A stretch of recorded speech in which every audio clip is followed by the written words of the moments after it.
देखिए, दो वर्ड्स हैं ऑल्दो और दो। ऑल्दो, इसका सही प्रोनाउंसिएशन है ऑल्दो, एक दो वाला दो। इन दोनों का मतलब होता है हालांकि।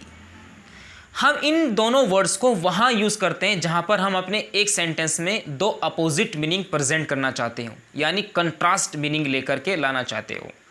आप इस दोनों वर्ड्स को सेंटेंस में यूज़ कर सकते हैं। Although there is much hot, I shot a video. हालांकि यहाँ बहुत गर्मी है लेकिन फिर भी मैंने वीडियो बना ली है।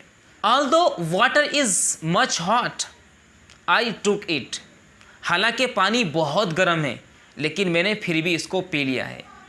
Although my cap is dirty, I war it.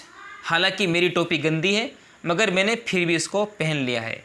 आप जब इन दोनों वर्ड्स को यूज़ करते हैं तो आप इनके बाद में बट यूज़ नहीं कर सकते।